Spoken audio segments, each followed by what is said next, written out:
Audio Jungle.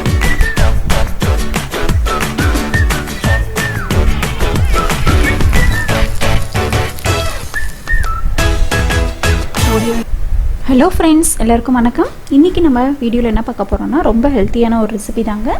Carrot chutney எப்படி பண்ணலாம் அப்படின்னு சொல்லிட்டு பார்க்கலாங்க. இது வந்து இட்லி தோசைக்கு எல்லாம் தொட்டுக்கலாம். ரொம்ப டேஸ்டியாக இருக்கும், ஹெல்த்தியாகவும் இருக்கும். ஃபஸ்ட்டு வந்து ஒரு கடாய் வச்சுக்கோங்க. அதில் வந்து ஒரு 2 டேபிள் ஸ்பூன் அளவுக்கு எண்ணெய் விட்டுக்கோங்க.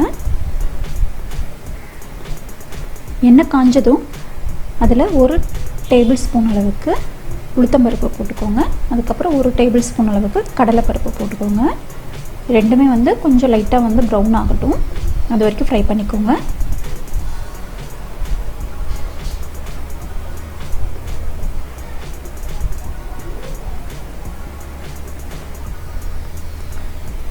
ப்ரௌன் ஆனதும்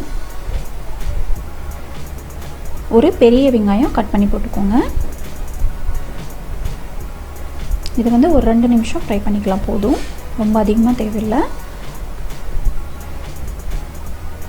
2 நிமிஷம் கழித்து ஒரு தக்காளி போட்டுக்கலாம்.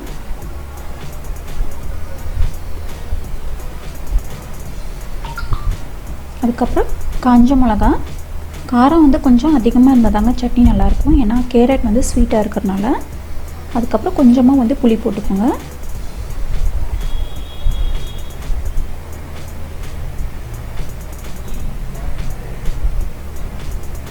அதுக்கப்புறம் ஒரு கையளவுக்கு கொத்தமல்லி போட்டுக்கோங்க, கொஞ்சம் வாசனையாக இருக்கும், நல்லாயிருக்கும்.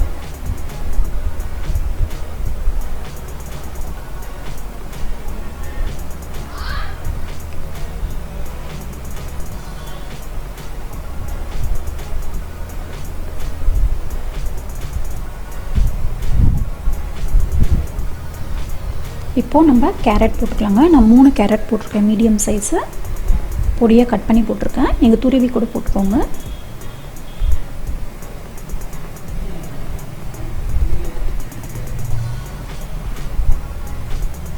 இது வந்து கொஞ்ச நேரம் ஃப்ரை ஆகட்டும், இந்த பச்சை வாசனைலாம் போகட்டும். ஒரு 5 மினிட்ஸ்க்கு நல்லா ஃப்ரை பண்ணிக்கோங்க. இதுக்கு தேவையான அளவு உப்பு போட்டுக்கோங்க.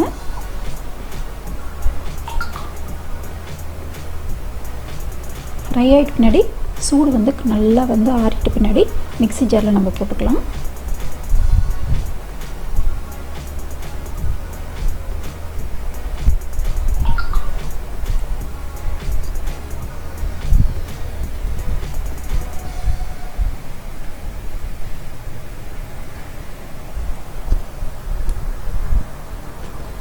இப்போது இதில் வந்து கொஞ்சம் கொஞ்சமாக தண்ணி விட்டு அரைச்சி எடுத்துக்கலாங்க.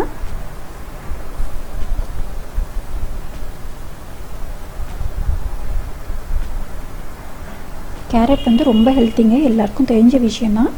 இது வந்து பசங்க வந்து மோஸ்ட்லி சாப்பிடவே மாட்டாங்க. அதனால் இந்த மாதிரி சட்னி மாதிரி செஞ்சு கொடுங்க, இட்லி தோசைக்கு தொட்டு சாப்பிடுவாங்க.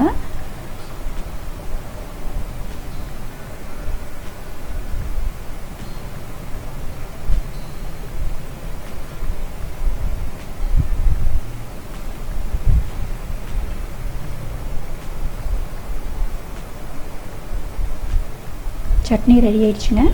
இந்த மாதிரி கொஞ்சம் நல்லா திக்காகவே வந்து அரைச்சிக்கோங்க, அப்போ தான் நல்லா டேஸ்ட்டாக இருக்கும். இப்போ இதை வந்து தாளித்து போட்டுக்கலாம். கடாயில் 1 டேபிள் ஸ்பூன் அளவுக்கு எண்ணெய் விட்டுக்கோங்க. எண்ணெய் காஞ்சதும் கடுகு கொஞ்சமாக போட்டுக்கோங்க.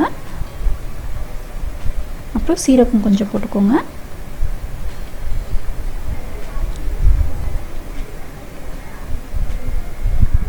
உளுத்தம்பருப்பு 5-6 போட்டுக்கலாம், கடுகு தாளிச்சிடணும். அதுக்கப்புறம் கடலைப்பருப்பு 5-6 போட்டுக்கோங்க. பருப்பு வந்து கொஞ்சம் ஃப்ரை ஆகட்டும்.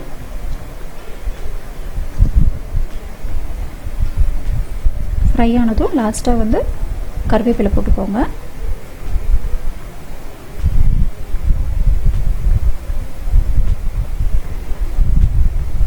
இப்போ தாளிச்சதை வந்து நம்ம இந்த சட்னியில் ஊற்றிடலாங்க.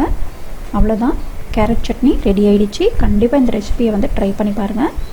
இந்த வீடியோ உங்களுக்கு பிடிச்சிருந்தது அப்படின்னா லைக் பண்ணுங்கள், ஷேர் பண்ணுங்கள், மறக்காமல் கமெண்ட் பண்ணுங்கள், சப்ஸ்கிரைப் பண்ணுங்கள்.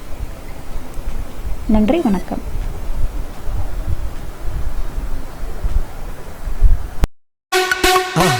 மறக்காம சர்ப்ரைஸ் பண்ணுங்க.